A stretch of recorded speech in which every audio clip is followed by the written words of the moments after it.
Before we begin, viewer discretion is strongly advised. The following is for educational and entertainment purposes only. He built an empire from busted engines and raw hustle, then vanished while his fame was still burning bright. Richard Rawlings didn't just run a garage. He ran a revolution. But what made him walk away from the cameras, the cars, and the chaos? The truth behind the rise and fall of Fast and Loud is a story no gearhead, or fan, should miss. Back in 2012, reality TV was cluttered with talent competitions and drama shows, but then something roared onto the screen and shook things up. Fast and Loud hit like a shot of adrenaline to anyone who ever dreamed of turning rusty junk into rolling art. At the center of it all was Richard Rawlings, a fast-talking Texan with slick-back hair, a go-getter attitude, and a serious love for classic cars. He wasn't just the boss of Gas Monkey Garage, he was its soul. Alongside him was Aaron Kaufman, the quiet bearded wizard with magic in his hands and fire in his veins. Their chemistry was undeniable. Richard was the big-picture showman, Aaron the detail-obsessed craftsman. Together, they were unstoppable. Each episode felt like a high-stakes gamble, finding trashed-out cars, chasing impossible deadlines, and somehow turning chaos into custom-built masterpieces. Viewers couldn't get enough. But beneath the surface of roaring engines and roaring crowds, the pressure was slowly building, and something had to give. Before television turned him into a household name, Rawlings was already grinding. He opened Gas Monkey Garage in 2002, hoping to carve out his corner in the custom car world. In Dallas, he was known, respected. But the global spotlight came with the Discovery Channel's greenlight. And once Fast and Loud premiered, everything changed. It wasn't just about building cars, it was about building a brand. Rawlings was a master of the hustle. Gas Monkey Garage exploded into a full-blown lifestyle. You could wear the shirts, drink the energy drinks, eat at the restaurant, even see the logo at races and concerts. Suddenly, old cars were hot again, and flipping them was primetime entertainment. Richard brought swagger to a scene that had always been seen as underground. He wasn't just restoring cars, he was restoring cool. And the audience loved every minute of it. But for all the glamour and grit, things were starting to get complicated behind the scenes. The louder the show got, the more pressure was piling up in the garage. The turning point came when Rawlings inked a deal with Dodge. By 2014, he was a star. Fast cars, fast talk, and now, big commercials. It made sense. Dodge wanted someone who could connect with the next generation of muscle car lovers, and Rawlings was their guy. He tore up TV screens with roaring engines and wild grins, selling speed like no one else could. At first, it was a hit. Fans were pumped to see Richard tearing around in Chargers and Challengers. It felt authentic. He wasn't acting, he was living it. But between 2014 and 2017, something changed. Rawlings was everywhere, on ads on energy drinks, launching restaurants, pushing merchandise, and juggling two shows at once. Some fans started to wonder if the gearhead they loved had turned into a walking brand. Instead of being in the garage, he seemed to be chasing every business deal possible. The charm was fading. People who once tuned in for builds and banter now felt like they were watching a marketing campaign. Critics called it overexposure. And while Rawlings was still hustling hard, others noticed something else. Aaron Kaufman was beginning to look different. Aaron had always been the balance to Richard's blaze. Where Rawlings was loud and flashy, Aaron was calm, focused, and deeply committed to the craft. He wasn't just fixing cars, he was building them with precision, pride, and passion. And fans loved him for it. But by 2015, viewers started to notice cracks. Aaron looked tired, frustrated, less enthusiastic. He didn't seem like the same guy who used to light up while rebuilding a frame or designing a new suspension. The fame, the deadlines, the chaos, it was wearing him down. While Richard leaned into the spotlight, Aaron seemed to retreat from it.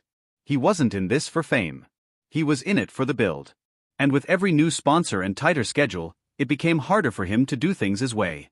Rumors of tension swirled. Fans speculated that Aaron wanted more freedom, more creativity, more time to push the limits. But Fast and Loud didn't allow for that anymore. The format demanded speed, not art. Aaron was stuck, and everyone could see it. Then in 2016, Richard pitched a new show to Discovery, Garage Rehab. Instead of flipping old cars, this show would help failing garages across America turn things around. It was like Bar Rescue, but for mechanics. And while the idea was smart and had heart, it made fans wonder, was Richard already planning his exit from Fast and Loud? With Aaron growing more frustrated and Richard spreading himself thin, it seemed like the writing was on the wall. Garage Rehab launched in 2017 and got a decent reception. It showed a different side of Rawlings, less glam, more grit. But the timing felt off. Was this just another expansion? Or a backup plan if Fast and Loud collapsed? Either way, the pressure was mounting, and Aaron had finally had enough. In early 2017, the news broke, Aaron Kaufman was leaving Fast and Loud. Fans were shocked, heartbroken, and curious. The calm genius who had brought so many builds to life was walking away. Aaron kept things respectful, saying it was time for a change, but the message was clear: he needed space to build on his own terms. He wanted to go deeper, push boundaries, and step away from the non-stop TV machine.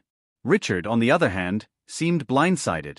In interviews, he said he didn't see it coming, that it was devastating. But whether you believe the emotion or think it was PR, one thing was certain: the heart of the show was gone. And while Aaron moved on to his own project, shifting gears, the soul of Fast and Loud never quite recovered. As the years rolled on, Richard leaned even harder into the Gas Monkey brand. He started licensing the name, putting it on more products, opening more businesses. From beer to tequila to car parts, Gas Monkey was becoming a global label. It was smart business.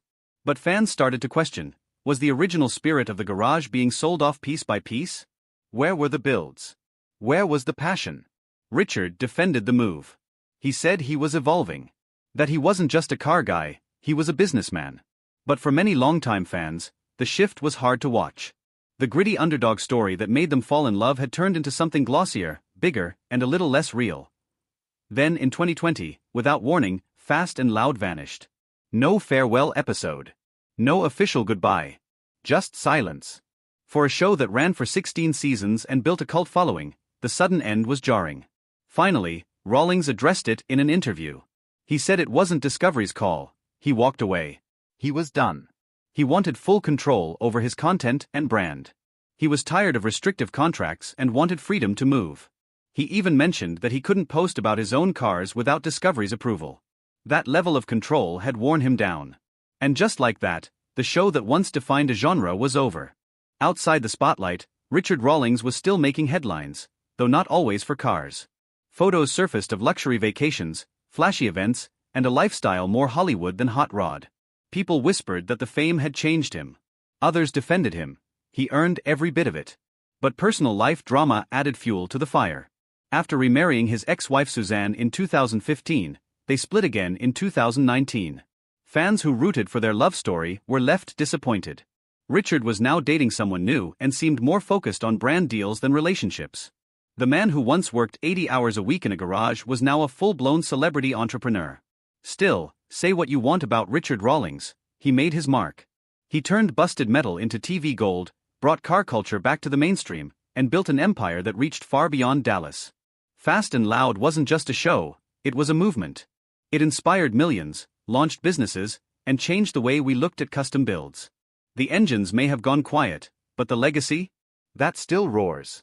Whether he returns to TV or not, Rawlings will always be remembered as the man who made Loud cool, and then chose to walk away, not when he had to, but when he wanted to. If you were a fan of Fast and Loud, what do you think really led to its end? Drop your thoughts in the comments, and don't forget to like and subscribe for more behind-the-scenes stories of the stars you thought you knew.